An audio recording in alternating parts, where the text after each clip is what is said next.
আলাইকুম রাহমাতুল্লাহি বরকাতু। আশা করি সবাই ভালো আছেন। আজকে একটি গুরুত্বপূর্ণ নেক আমল নিয়ে আমি উপস্থিত হয়েছি। আশা করি মনোযোগ সহকারে শুনবেন ও অনেক জ্ঞান অর্জন লাভ করতে পারবেন। কিছু আমল এমন আছে যেগুলো করতে খুব বেশি সময়ের প্রয়োজন হয় না, অনেক জ্ঞানের অধিকারীও হতে হয় না, কিন্তু এগুলোর ফজিলত অনেক বেশি, যেগুলো বান্দার আমলনামাকে ভারী করে। যেমন রাসূল সাল্লাল্লাহু আলাইহি ওয়াসাল্লাম বলেছেন, যে ব্যক্তি যে কোনো আমলের আগে একবার বলে সুবহানাল্লাহিল আযীম, এই ধরনের এইভাবে কেউ আপনাদেরকে বলবে না।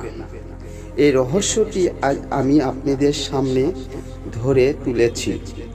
আশা করি আপনারা অনেক সফলতা লাভ করতে পারবেন। মনোযোগ সহকারে এই সূরাটি শুনুন ও পাঠ করুন। আউযু বিল্লাহি মিনাশ শাইতানির রাজীম।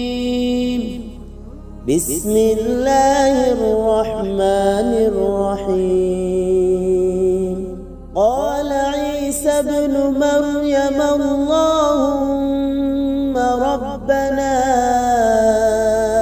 أنزل علينا مائدة من السماء